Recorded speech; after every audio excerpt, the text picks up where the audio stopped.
I am delighted to welcome you all to the 5th Somali Partnership Forum. I appreciate the presence of our federal member states, President Saeed Abdullahi Deni of Puntland,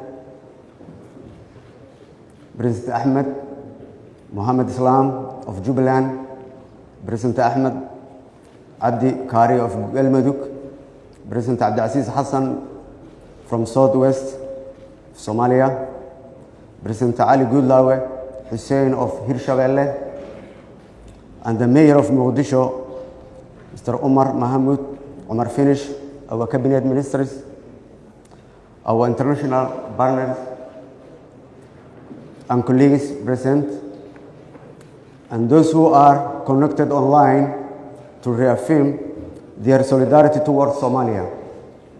I also thank the Special Representative of the UN Secretary General for Somalia, Mr. James Swan, for joining me in this event today. The Somali Partnership Forum is a privileged space for high-level dialogue between the federal government of Somalia, federal member states, the international community, and other key stakeholders. It will provide an opportunity to endorse the Mutual Accountability Framework report of the progress of implementation of the 2019-2020 milestones and endorse the proposed commitments of 2021.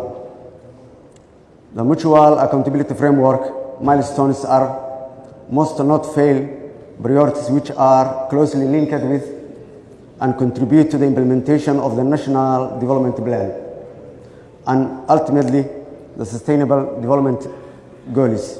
Excellencies, on 17 September 2020, when President Mohamed Abdullahi Farmajo appointed me as the Prime Minister, I pledged to address key issues facing the country, including overseeing the implementation of the National Development Plan, prioritizing security issues, and more importantly, overseeing successful elections. Given the mandate to deliver clearly defined assignments within a short time frame, I instructed members of my government to implement a forward-looking 100-day program. The 100-day program focuses on establishing good governance, providing essential service to the public, improving the security situation of the country, and holding free and fair elections that would meet the expectations and aspirations of the Somali people.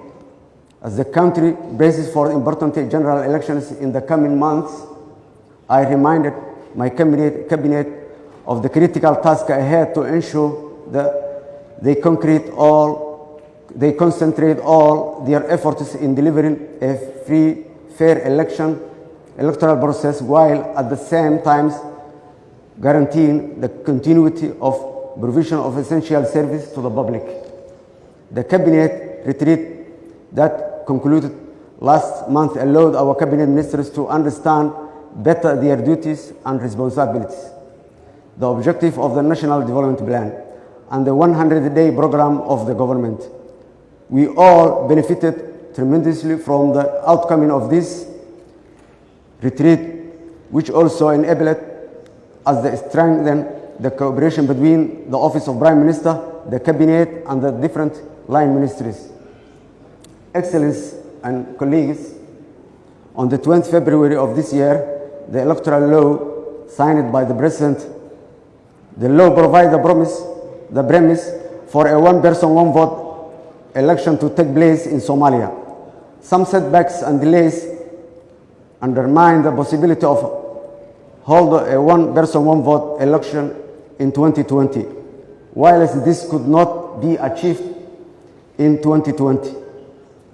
It continues to remain the ambition and aspiration of all Somalis. For the realization of this purpose, the federal government of Somalia has already embarked on a process to draft a roadmap for universal suffrage has already embarked on a process to draft a roadmap for universal suffrage election to take place in 2024-2025. The process will require engagement with a range of key stakeholders, including our federal member states, civil society,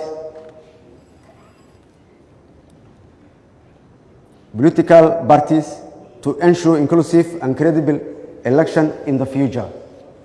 The electoral agreement recently reached between the federal government of Somalia and the federal member states on indirect elections marked the culmination of the political agreement that will also safeguard the 30% women quota and guide the implementation of the upcoming elections.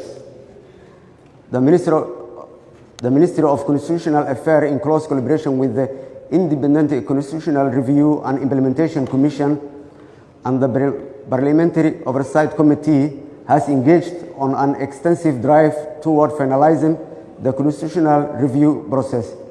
This is now reaching its final stage of completion.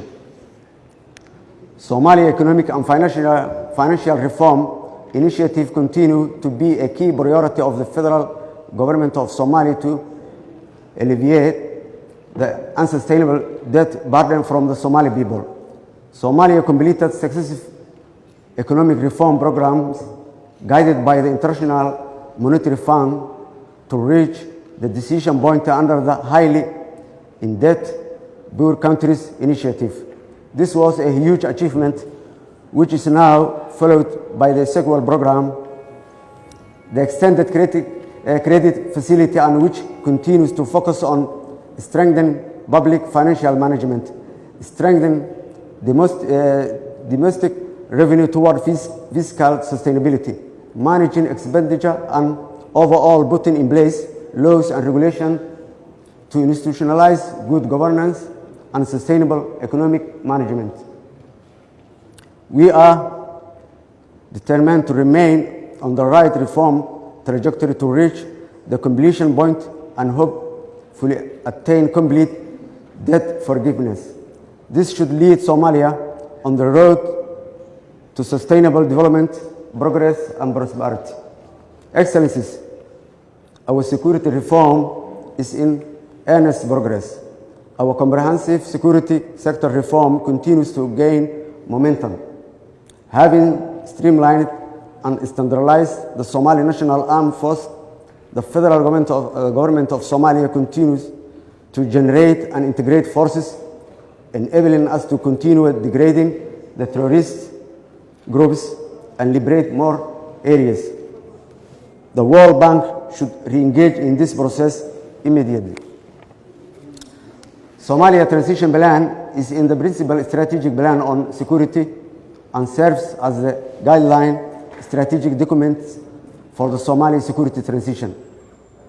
Rooted in the principle of mutual accountability and an inclusive approach to the security, the plan sets out our government's overall political vision of bringing about greater security through a phased, multi-years, condition-based and sustainable plan to counter Al-Shabaab, transfer of security responsibilities from AMISOM, and build the core security function of Somalia.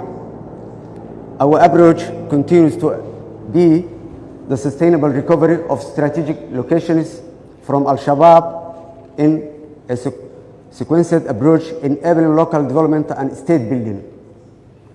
We welcome the introduction of the Somali Transition Plan Strategic Steering Committee that aims to provide the highest level of joint political and strategic decision making for the implementation of the plan through the Security and Justice Committee, formerly known as the CAS Executive Committee, which held last week its first meeting since 2018. Excellencies, COVID-19 has threatened to derail our reform efforts.